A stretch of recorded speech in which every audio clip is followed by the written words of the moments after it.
here on Mile High Sports 98.1. Anthony Gabriel and Dylan back with you. And I'm happy to be joined by Zack Price. You've seen him on NBC Sports, on Visson Live, fixture here in Denver at every Avs and Nuggets game, it feels like. Zack, former host of the Denver Sports Betting Show. Welcome back. It's so great to be here, Anthony. Denver Sports Betting Show, obviously one of my favorite shows to listen to. And of course, I hosted many episodes myself. So love being here on Mile High Sports. True family member right here. Well, thank you for coming back on. You know, it's been about a year now since I've been in this chair hosting, and you were the very first guest. And here we are almost a year later, and you're back. I'm back, and I'm back because we're coming up on Masters Week, which is my favorite week of the year. I cannot wait. You know, we've been seeing the previews all during March Madness, and it's finally feeling like spring here in Denver. And to me, this is, even though that, you know, they moved the players up, which I still can't get used to being in March now versus May. But this is, to me, when golf season really gets going. So let's get right to it. Talking Masters. I mean, I'm looking through the odds and looking at the odds on Scheffler. Obviously, we know how good he's been, but I mean, I can't take him at that number. There is just, I mean, at plus 430, that's almost like Tiger like numbers back in his heyday. What's your take as far as you've been, you know, digging into the numbers on the Masters this year? Yeah, and just so the listeners know, like, we did not talk about odds or anything before this interview, but we are on this exact same page, Anthony. The Scheffler number is too low, and it is Tiger-like. But the difference between Tiger and Scheffler is Tiger won 13 majors.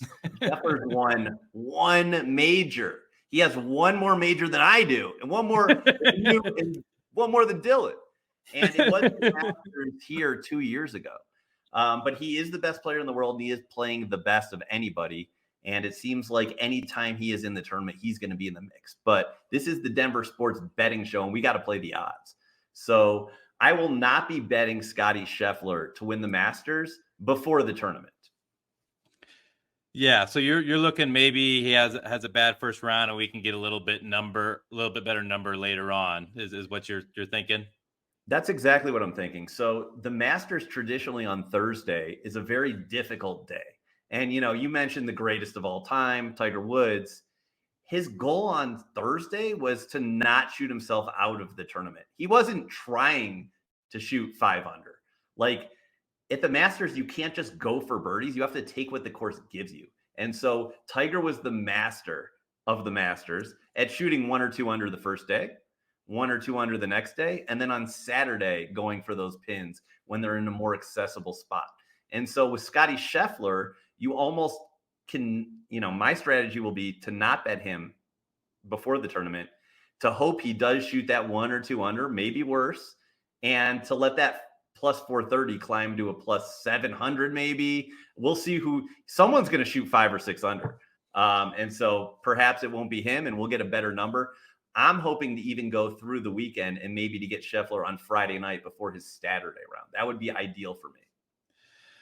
That's a great strategy, and that's what I'm looking for as well too, just to get a little bit number, because at plus 430, I just can't do it. So looking down, any pre-tournament guys you're looking at, you know, we're looking at, you know, the defending champion Rahm, who's kind of out of sight, out of mind these days now that he's moved over to Live. Do you think we're getting a little bit of value there at plus 1300, just because I said we're not really seeing him play week in and week out? Or who do you have your eye on maybe pre-tournament that you see some value in?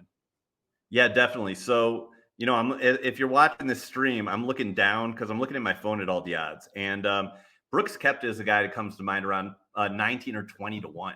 He has 5 major championships, and last year he was leading the Masters on Sunday.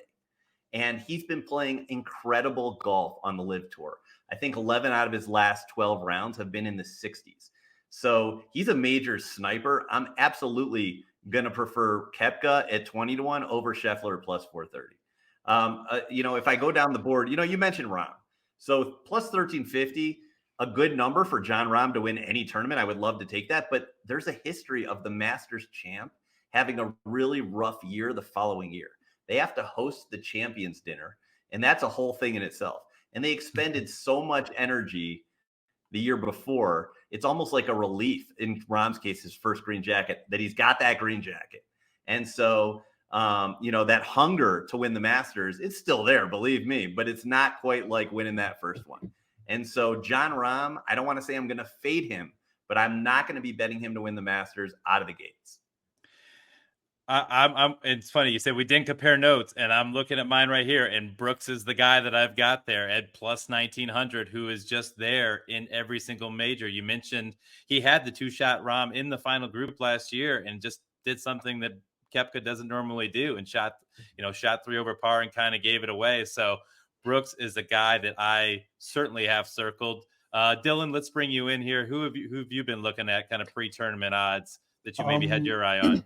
Someone around the same odds as Koepka, just to be a little more contrarian. I do love Koepka, is Victor Hovland. I know he's been off to a slow start this year, but I mean, he won the Tour Championship, he won the BMW Championship, 7th at the Masters last year, and he's improved his short game so much since 2 years ago. I mean, I think if he gets hot, like he can win, and if he gets ahead, it's hard to catch him too. The same way Rom, when he gets ahead, it's really hard to catch him.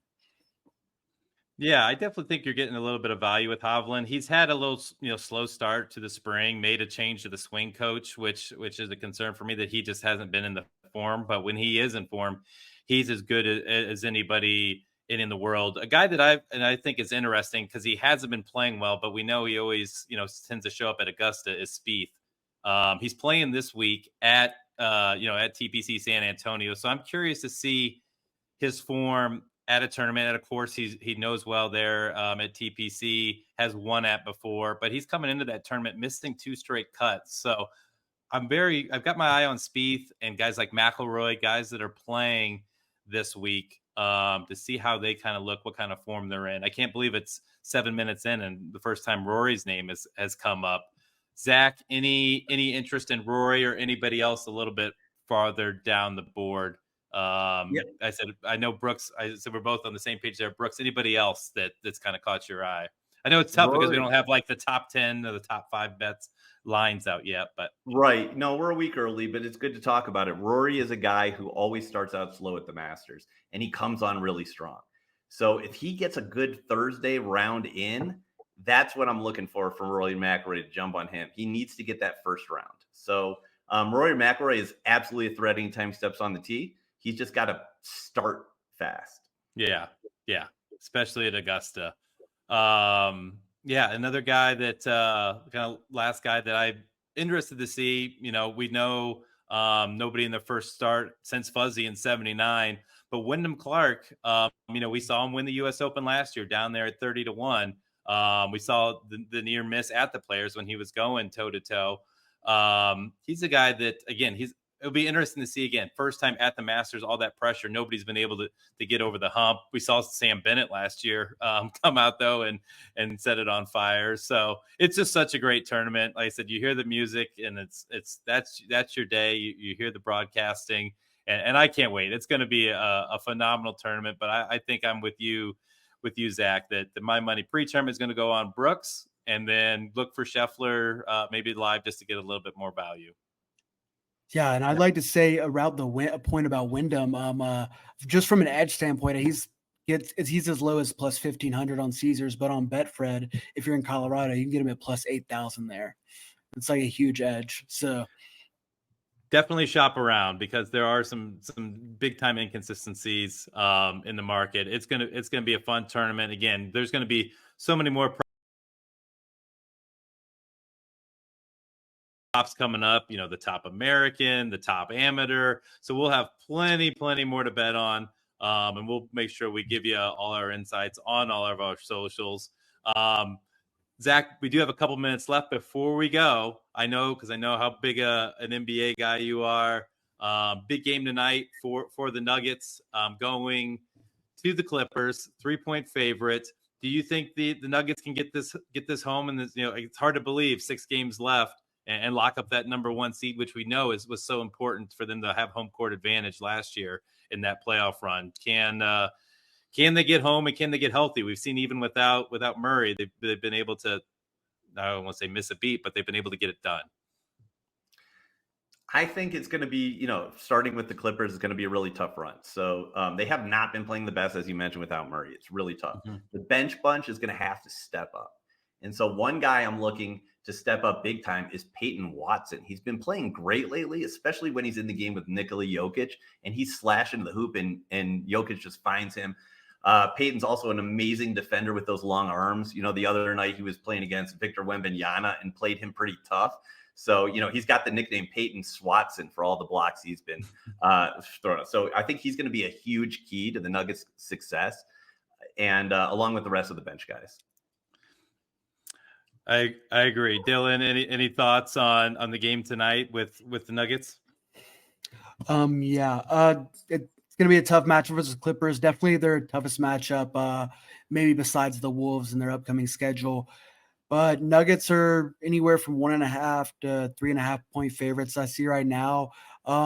It is in LA, which I worry about towards the end of the season. You get fatigued, but Clippers are on the rocks anyways with James Harden, and the Nuggets are fighting for the 1 seed. I think they're just going to want it more, and I do like the Nuggets minus 1.5 tomorrow. They need it. Like I said, they need it. They need to get healthy. It's only April. We got 2 more months ahead of us if we're gonna go back to back here. So Zach, before we let you go, pick for the championship. Is it UConn or no one? Is UConn? Are you jumping on the UConn train? Or are they just unstoppable? I have to say they look pretty unbeatable right now. I think I'd be a little bit crazy to not pick UConn right now. So I'm going with UConn, the favorite, the chalk. I know we covered that in the segment earlier, and I sold myself after I gave away more money against the betting on San Diego State. I said you just can't go against UConn. You can't do it. So I think if it's UConn Purdue, it's going to be a great matchup. So Zach, thank you again for taking the time and coming on. Tell folks again where we can find you on social and follow you. Yeah, you can find me at ZackPrice.com. You can find me at Zackonomics on Twitter, Zackonomics101 on Instagram. And Anthony, one thing that I used to like to do on the Denver Sports Betting Show when I was hosting was drop like a quick little freestyle. Do you mind if I do a couple of bars on your show? Oh, lay it down. Lay it down. All right. I'm going to put on some sunglasses because that's kind of like the way I have to do it because, if you're rapping, you got to look the part. So I'm giving all my love to the 303 with my guy Anthony on the DSB, shouting out advice about avoiding disasters as we start to get ready to live bet the Masters. I don't want anyone to go forgetting. I used to be the host of Denver Sports Betting. Drop it. Thanks Zach, for having me on. I really appreciate it, man. I love the show. Keep up the amazing work. Well, thank you for coming on. Appreciate your insights, and let's do this again before the next year anniversary. Let's have you back. I know you're busy, but let's see if we can get you on during the playoff runs. We'd love to have you back, and we'll have to catch up at a game too. Hopefully, as we make the run here. I would love that. Let's do it. Zach, thank you again. We are up against it. Do have to take another quick break. We're going to wrap things up, talk a little MLB. It's Rockies opening day tomorrow, and also women's Final Four. We'll get our thoughts there. So, Zach, thank you again. Dylan and I will be right back here on the Denver Sports Betting Show, Mile High Sports.